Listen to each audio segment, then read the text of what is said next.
धन्यवाद श्री धन्यवाद देवा thank you Jesus thank you Jesus thank you Jesus कुछ नहीं चाहिए खुदा बस तू चाहिए मुझे कुछ नहीं चाहिए खुदा बस चाहिए मुझे तू मेरा पिता मैं तेरा बेटा ये रिश्ता काफी है मुझे तू मेरा पिता मैं तेरा बेटा ये रिश्ता काफी है मुझे कुछ नहीं चाहिए खुदा बस तू चाहिए मुझे कुछ नहीं चाहिए खुदा बस तू चाहिए तू जीवन आहे तूच आमचं दीर्घ आयुष्य आहे तूच आमचा आशीर्वाद आहे तूच आमचं आरोग्य आहे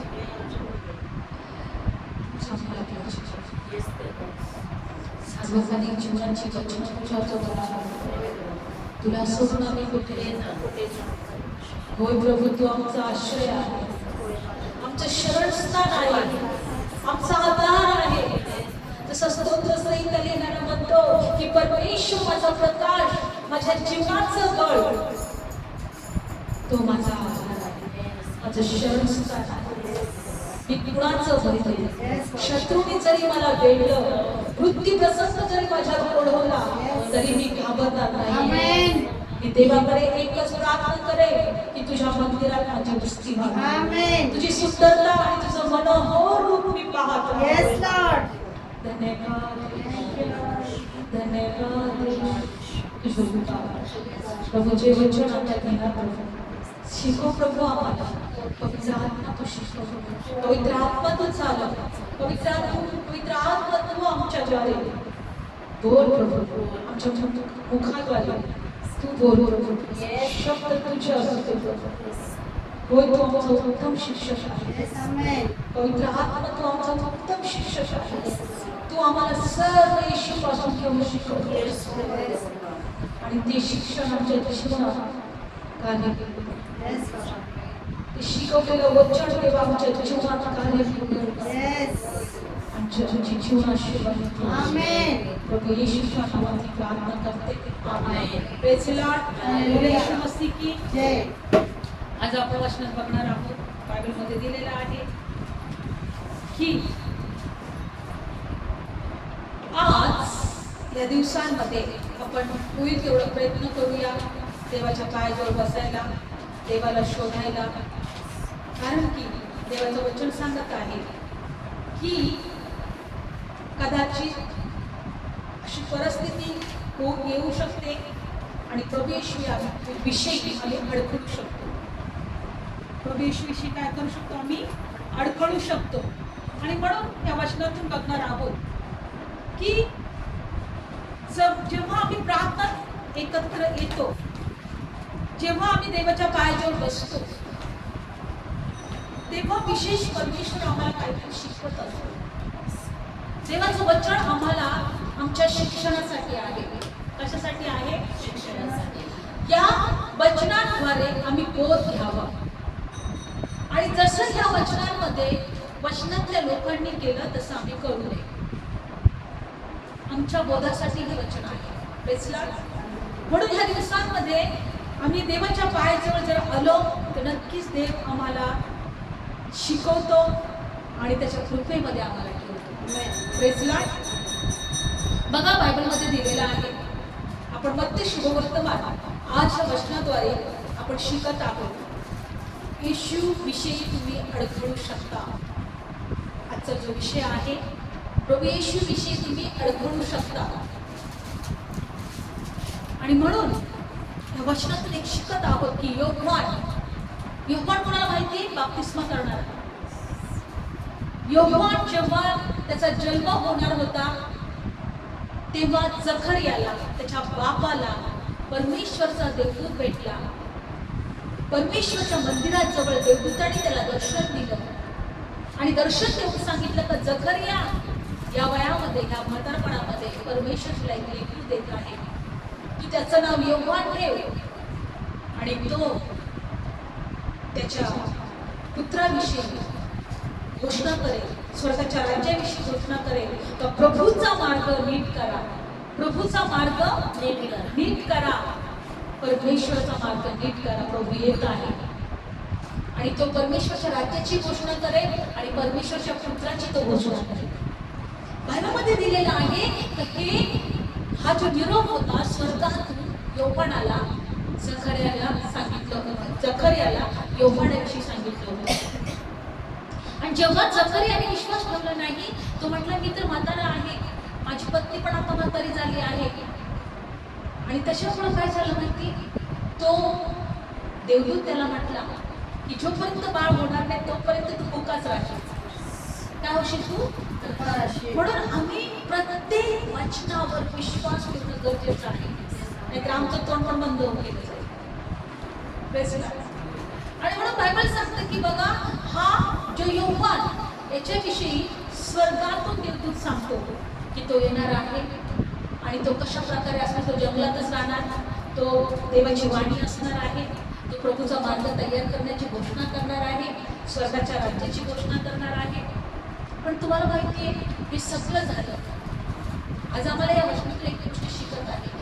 योहान जन्माला आला, योहान परमेश्वराच्या राज्याची घोषणा करू लागला, प्रभूचा मार्ग तयार करा, प्रभूचा मार्ग तयार करा, प्रभू येत आहे अशी घोषणा करायला लागला.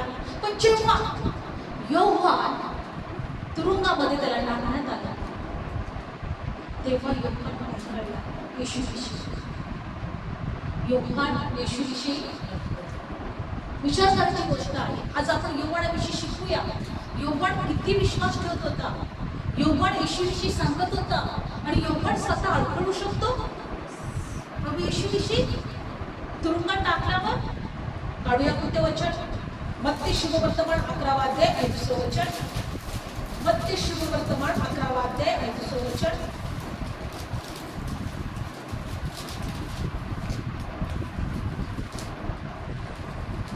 मत्ती शुभवर्तमान 11वा अध्याय आणि 2 वचन. तेव्हा बंदीशाळेत योहानाने ख्रिस्ताच्या कामाविषयी ऐकून आपल्या शिष्यांच्या हातून हा त्याला निरोप पाठवला. लक्षपूर्वक ऐकूया.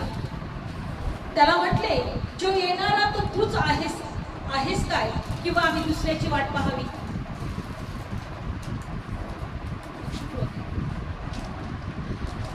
तेव्हा बंदी शाळेत योहानाने ख्रिस्ताच्या कामाविषयी ऐकून आपल्या शिष्याच्या हाती निरोप पाठवला. तो कुठे होता? तुरुंगात होता. आणि तुरुंगात असताना येशूचे, योहानाचे शिष्य त्याला भेटायला यायचे आणि तो शिष्यांना म्हटला, जो ही कामी करत आहे, कारण त्याच्या कामाविषयी ऐकलं. तो मेलेल्यांना उठवत होता, अंधळ्यांना डोळे देत होता, लंगड्यांना चालत होता, कुष्ठरोग्यांना बरं करत होता. त्याच्या कामाविषयी ऐकून योहानाने आपल्या शिष्याला म्हटलं, त्याच्याकडे एक निरोप पाठवा, तर जो येणारा आहे तो तूच आहे की आम्ही दुसऱ्याची वाट पाहावी?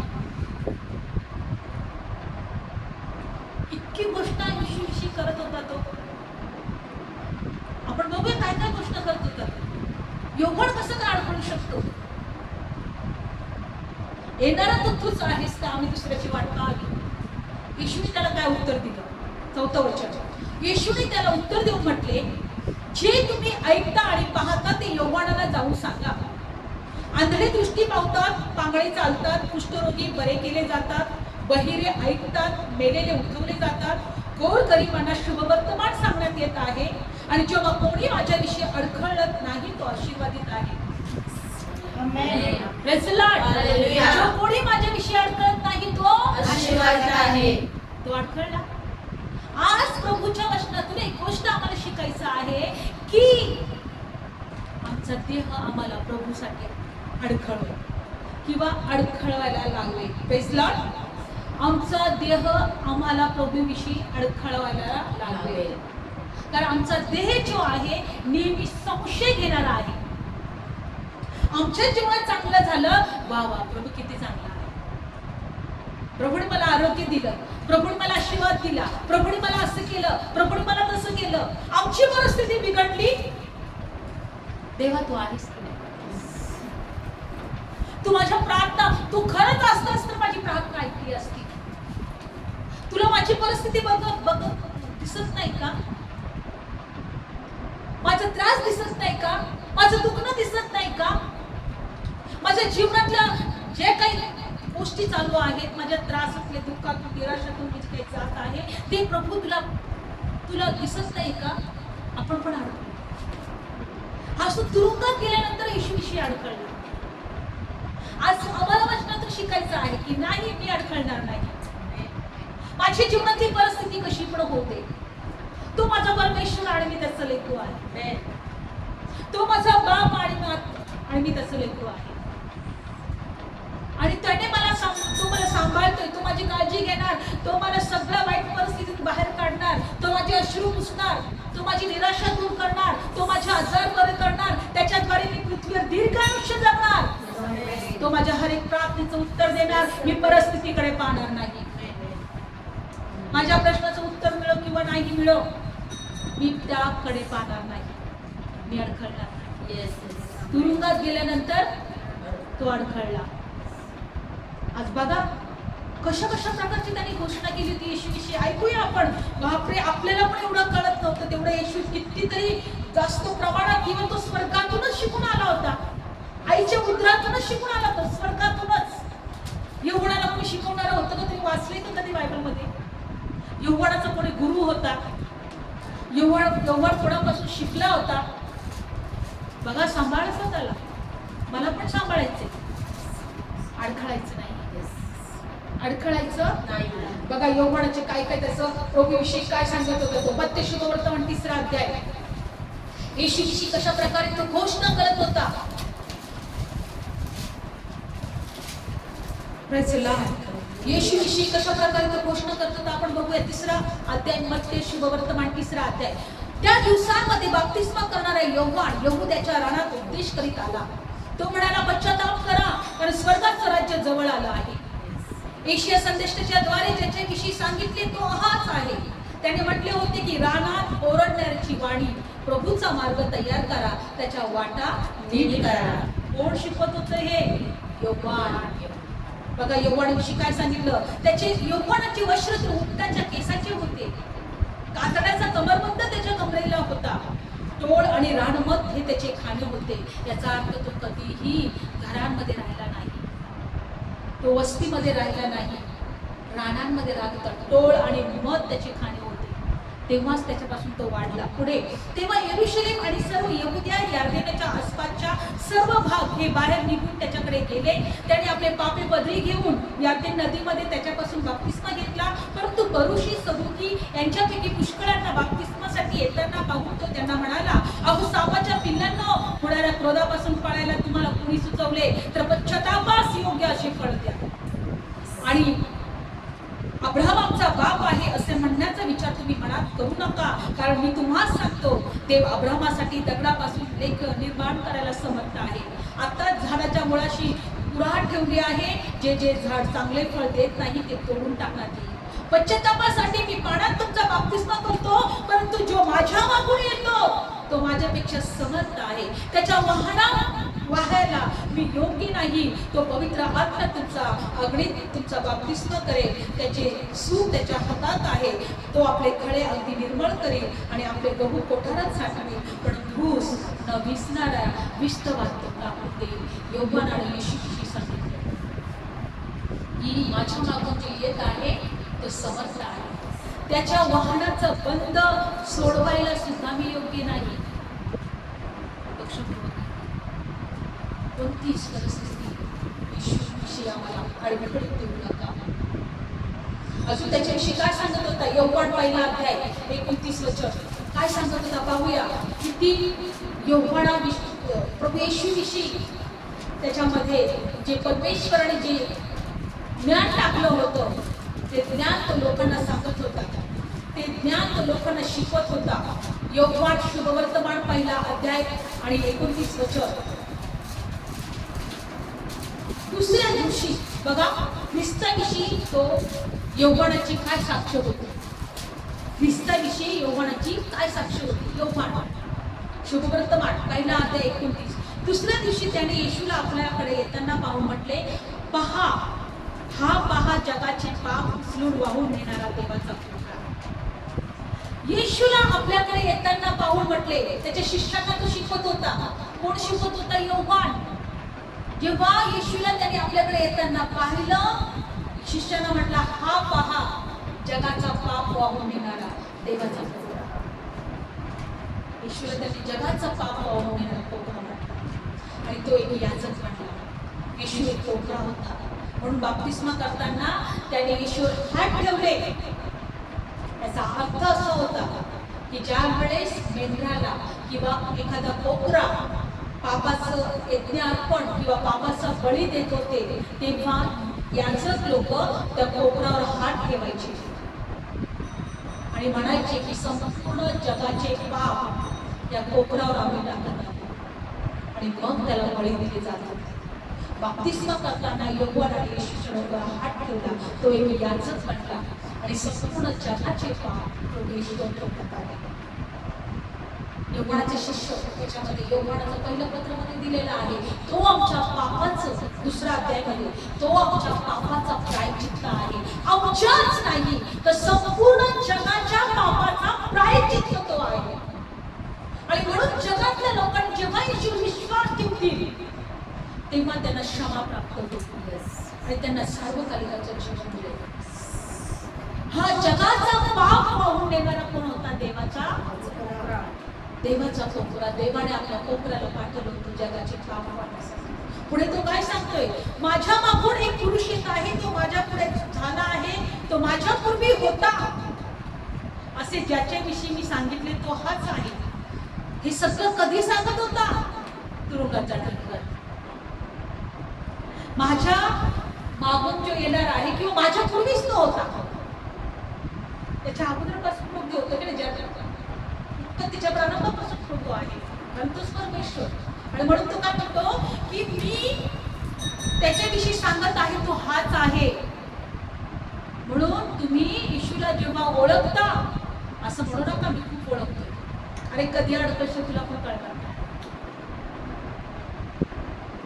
तू कधी अडकशील तुला पण कळणार नाही. तू कधी म्हणशील प्रभू तू असतोस तर असं झालं नसतं, आहे की नाही. ज्या वेळेस लाजर मेला, मार्था मरिया लाजर आजारी असताना मार्था मरियाने येशूकडे निरोप पाठवला, लवकर ये माझा भाऊ आजारी. लाजर गेल्यानंतर प्रभू येशूकडे गेला. कित्येक लोक नाव ठेवायला लागले, अरे ज्याच्यावर हा प्रीती करत होता याला कसं काय करू दिलं. होऊ शकतं मार्था आणि मरियाचा प्रभू विश्वास पाहत होता की बघू आता पण अजून विश्वास ठेवतात का मेल्यानंतर पण तिचा विश्वास काय होता? प्रभू मला माहिती आहे पुनरुत्थान जीवन तूच आहे, मला माहिती आहे पुनरुत्थानामध्ये माझा भाऊ परत उठणार आहे, हा विश्वास होता तिचा. तो म्हटला मानते पुनरुत्थान आणि जीवन हीच आहे, तुझा भाऊ मी उठतो. परिस्थिती निर्मित देतो पण अडकू नका. कशीही परिस्थिती घरात असू दे, आपल्या लोकांमध्ये असू दे, आपल्या लेखनामध्ये असू दे, पण अडखळणार नाही. माझ्या प्रार्थना थांबणार नाही. प्रभू तो काय म्हटला पुढे की मी स्वतः त्याला ओळखले नव्हते, परंतु तो इस्रायला प्रकट करण्यात यावा म्हणून मी पाण्याने बाप्तिस्मा करत आलोय. इस्रायलला प्रकट व्हावा म्हणून यौवन पाण्याने लोकांना बाप्तिस्मा, तर बाप्तिस्मा केल्यानंतर प्रभू येशू आम्हाला प्रकट होतो, लक्षपूर्वक ऐका, किंवा आम्हाला अजून समजतो, ओळखला जातो, कारण पवित्र आत्मा आमचे डोळे उघडतो. प्रेझला पुढे बघा. आणि मग यौवनाने साक्ष दिली. तो म्हणाला मी आत्म्याला आकाशातून कबुतरासारखं उतरताना पाहिले आणि तो त्याच्यावर राहिला. मी स्वतः त्याला ओळखत नव्हतो, परंतु ज्याने मला पाण्याने बाप्तिस्मा करायला पाठवले त्याने मला सांगितले की ज्याच्यावर आत्मा उतरत आहे असा तू असलेला त्याच्यावर राहत असलेला पाहशी तोच पवित्र आत्म्याने बाप्तिस्मा करणारा आहे. आणि मी स्वतः पाहिले आहे व साक्ष दिली आहे की हा देवाचा पुत्र आहे. तो म्हटला मी बाप्तिस्मा केला तेव्हा मला सांगण्यात आलं होतं की कबुतराचा आत्म्यासारखा पवित्र आत्मा, कबुतरासारखा पवित्र आत्मा त्याच्यावर उभा राहील किंवा त्याच्यावर उतरेल आणि त्याच्यावर राहील. आणि जेव्हा तू हे पाशील तोच देवाचा पुत्र आहे हे तू ओळखशील. तो म्हणतो मी पाहिले, मी बाप्तिस्मा करताना पवित्र आत्मा त्याच्यावर उतरताना पाहिलाय, त्याच्यावर राहता राहिलेला पाहिलाय आणि हाच देवाचा पुत्र आहे. मी त्याच्याविषयी साक्ष माझ्या मागे येणार आहे, तुम्हाला अगदी बाप्तिस्मा करेल. बाप्तिस्मा देताना पवित्र आत्मा त्याच्यावर उतरताना पाहिला. देवाचा पुत्र आहे. येशू शिष्य पण तुरुंगात गेल्यावर अडखळला. जो आम्ही वाट पाहत आहोत तो तूच आहे का आम्ही दुसऱ्याची वाट पाहतो? जो येणार आहे तो तूच आहे का आम्ही दुसऱ्याची वाट पाहतो? स्वतःच्या देहावर भरोसा ठेवूच नका, स्वतःच्या देहावर, मनावर, बुद्धीवर भरोसा नका ठेवू. आमचा विरह अत्यंत आमचा शत्रूच आहे. तो आम्हाला अडवणारा आहे, विश्वास कमजोर करणारा आहे, आम्हाला कठीण करणारा आहे. आमच्याशी चांगले वागले तो किती चांगले, तुम्ही खूप चांगले, पण तुमच्या विरोधात तुम्ही थोडे जरी वागले पण वाईट चुकीचं वागले, तुमच्या विरोधात तुमच्याविषयी तुमच्या मनामध्ये आलं की अरे नाही यांनी मी माझ्याविषयी चुकीचं वागत आहे, तर आम्ही त्याच व्यक्तीला दावा ठेवून निंदा करून दोष लावतो. जर चांगलं वागलं तर अरे ते खूप चांगलं, ते लोक ती खूप चांगले, तो खूप चांगला आहे. हा आमचा देह आहे. आम्हाला हे ओळखायला शिकलं पाहिजे. आम्हाला काय करायला शिकलं पाहिजे? आम्हाला स्वतःच्या देहावर विश्वास न ठेवता आम्हाला फक्त वचनावर विश्वास ठेवायचे आणि येशूवर विश्वास ठेवायचा, तरच आम्ही अडकणार नाही. देहाला प्रेम करू नका, देहाची इच्छेनं प्रेम करू नका. देह तुम्हाला सांगत असेल हे चुकीचं आहे तर चुकीचं म्हणू नका, हा चांगला आहे तर चांगला. देहाला म्हणाले तुला तुम्हाला माहिती आहे, तू क्षणात बदलतोस, तू कधी कोणाला चांगलं म्हणशील कधी कोणाला वाईट म्हणशील मला माहिती आहे. देहाला म्हणा बोलवू शिकत त्याच्याबरोबर, पण मी माझ्या देवाच्या आत्म्याचं ऐकणार आहे. मी कोणाचं ऐकणार आहे? देवाचं आणि देवाच्या पवित्र आत्म्याचं ऐकणार आहे. देवाचं वचन सांगतं की या ठिकाणी काय झालं, त्यांनी पवित्र आत्म्याला ईश्वर उतरताना पाहिलं आणि म्हटलं की हाच देवाचा पुत्र आहे.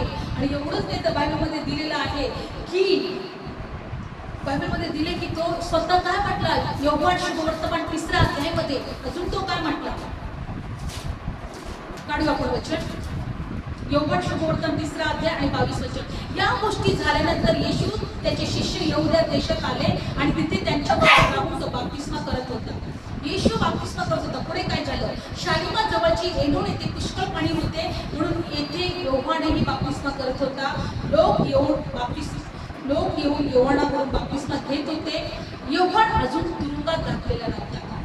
आणि मग शुद्धी करण्याविषयी कोणा एका यहुद्याशी योहानाचा शिष्याचा वादविवाद झाला. आणि योहानाकडे येऊन त्याला म्हणाले, रब्बी, जो यार्दनीच्या पलीकडे तुझ्या बरोबर होता ज्याच्याविषयी तू साक्ष दिली तो बाप्तिस्मा करत आहे, सर्व लोक त्याच्याकडे जात आहे. आता लक्षपूर्वक ऐका, या ठिकाणी योहान बाप्तिस्मा करत होता आणि एकीकडे प्रभू येशू पण बाप्तिस्मा करत होता. पण जास्त गर्दी कोणाकडे होती? प्रभू येशूकडे. आणि मग हा योहानाचे शिष्य येशूकडे जातात आणि त्याला काय सांगतात, हे रब्बी. त्यांनी योहानाच्या शिष्यांचा वादविवाद झाला. बायबल सांगतं कोणा एका यहुद्याशी योहानाच्या शिष्यांचा काय झाला, वादविवाद झाला. आणि ते योहानाकडे येऊन म्हटले, रब्बी, जो यार्देनच्या पलीकडे होता ज्याच्याविषयी तू साक्ष दिली तो बाप्तिस्मा करत आहे, सर्व लोक त्याच्याकडे जातात. भांडण झाले तर भांडण. ते यवनाला जाऊन सांगितलं, त्याच्याकडे सगळे लोक चालले. तो पण बाप्तिस्मा, अरे त्याला तर बाप्तिस्मा दिला ना, हा तू त्याच्याविषयी सांगत होता ना, तू तर पहिल्यापासून बाप्तिस्मा देतोस आणि सगळे लोक त्याच्याकडे जात आहे. हा यवनाला एक योगी होता. अगोदर त्याच्या यवनाच्या शिष्याविषयी बरोबर भांडण केली आणि मग यवन त्याच्याविषयी काय म्हणतो बघा. 27 यवनाने उत्तर देऊन म्हटले, माणसाला स्वर्गातून असल्यापासून त्याच्याने काही घेवत नाही. कुठून घ्यावं लागतं? स्वर्गातून. यवनाला सर्व दान स्वर्गातून मिळाले होते आणि यवनाने स्वतः उत्तर दिलं, माणसाला स्वर्गातून घेतल्यापासून काही घेवत प्रत्येक गोष्ट देव देतो तरच आपल्याला मिळेल.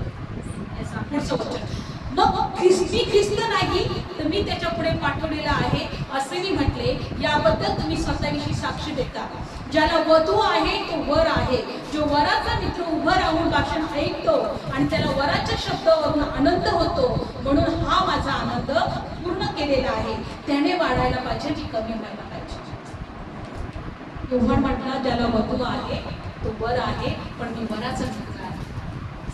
वधू मंडळी आहे, येशू वर आहे, तो म्हणतो मी त्याचा मित्र आहे. त्याने वाढला पाहिजे आणि मी कमी व्हायला पाहिजे. एक जो वरून येतो तो सर्वांच्या वर आहे. जो पृथ्वीपासून आहे तो पृथ्वीचा आहे. जो पृथ्वीविषयी बोलतो, जो स्वर्गातून येतो तो सर्वांच्या वर आहे आणि त्याने जे पाहिले आणि ऐकले आहे त्याच्याविषयी तो साक्ष देतो, परंतु त्याची साक्ष कोणी मान्य करत नाही. जो त्याची साक्ष मान्य करतो देव खरा आहे, ह्या गोष्टीवर शिक्का केला जातो. कारण ज्याला देवाने पाठवले तो देवाची वचने बोलतो, कारण तो आत्मा मापाने मोजून देत नाही. देव आत्मा मापाने मोजून देत नाही. बाप पुत्रावर प्रीती करतो, त्याने सर्व त्याच्या हाती दिले आहे आणि पुत्रावर जो विश्वास ठेवतो त्याला सर्व प्रकारचे जीवन आहे. आणि जो पुत्रावर जो विश्वास ठेवत नाही तो जीवन पाहणार नाही, तर देवाचा क्रोध त्याच्यावर आहे. हे कोणी शिकवलं? ज्याला पुत्रावर प्रीती करतो सर्व काही त्याच्या हातात आहे. जो त्याच्यावर विश्वास ठेवतो त्याला सर्व काळचे जीवन आहे आणि जो विश्वास ठेवत नाही देवाचा क्रोध त्याच्यावर आहे. एकच शिकायचं, परमेश्वरचं वचन आपल्याला शिकवतो की अडथळे जाऊ नका. तुझं हात तुला अडखळत असेल कापून टाक, तुझं पाय तुला अडखळत असेल कापून टाक, तुझा डोळा तुझा अडखळत असेल कापून टाक. कारण हाताने आम्ही वाईट काम करू शकतो, पायाने आम्ही वाईट मार्गाने जाऊ शकतो, डोळ्याने आम्ही चुकीचं काम करू शकतो. कोणता अवयव तुला अडखळत आहे कापून टाक, म्हणजे त्याचा ऐकू नको. त्याचं तू ऐकू, तुझ्या देहाचं तू ऐकू, तुझ्या बुद्धीचं तू ऐकू नको, तुझ्या इच्छाप्रमाणे तू करू. आज एकच गोष्टी आवश्यक शिकायच्या. यवनान अडखळला, आम्ही पण अडखळू शकतो. आम्ही तर यवनापेक्षा कितीतरी एवढंच असतं त्याच्या नाहीच आहे, बराबरच्या काही नाहीच्या बरोबर आहे. स्वर्गातून आलेला होता, देवाचं ज्ञान त्याला प्रकट झालं. तो अडकवू शकतो. देवाला म्हणा, प्रभू रोज तुझ्या उपस्थितीत ठेव, तर मला अडकवू देतो. कोणतीच परिस्थिती आम्हाला देवाविषयी अडखळणार नाही, याविषयी आम्हाला काय घ्यायची आहे? काळजी घ्यायची आहे. प्रेसला योगान अडखळला, आपण एकच विषय शिकलो आज.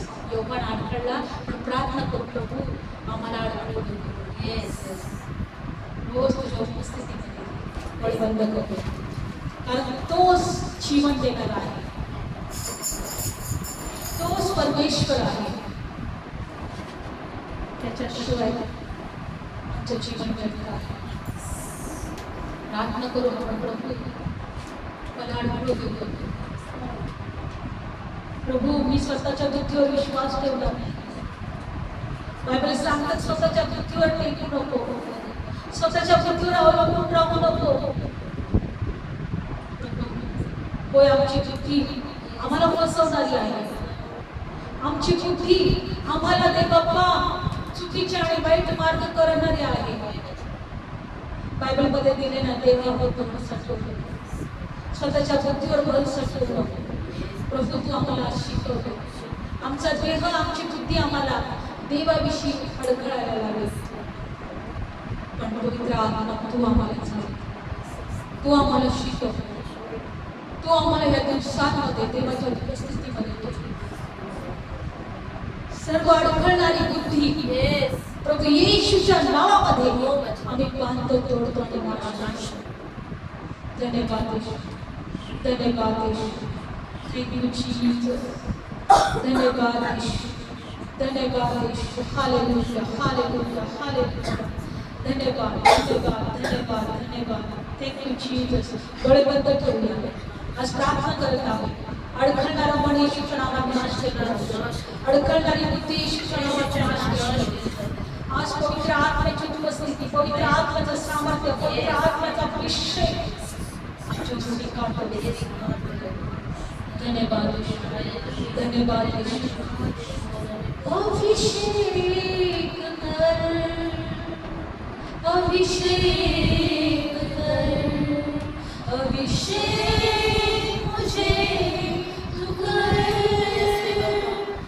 जिस तरह हिरन तड़पता है पानी के झरनों के लिए, मेरा मन भी प्यासा है पवित्र आत्मा के लिए. जिस तरह हिरन तड़पता है पानी के झरनों के लिए, मेरा मन भी प्यासा है पवित्र आत्मा के लिए. मैं प्यासा हूँ, मेरी प्यास बुझा, कोई नहीं करा, तुझे ढूंढ रहा. अभिषेक मुझे तू कर, अभिषेक मुझे तू कर, अभिषेक कर, अभिषेक कर, अभिषेक मुझे तू कर, अभिषेक मुझे तू कर.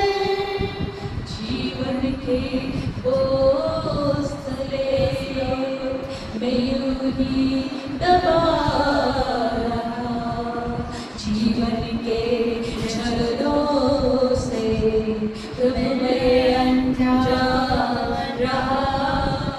जीवन के बोझ तले मैं यूं ही दबा रहा, जीवन के झरनों से प्रभु मैं अनजान रहा. मैं प्यासा हूँ, मेरी प्यास बुझा, हिरन की तरह तुझे ढूंढ रहा.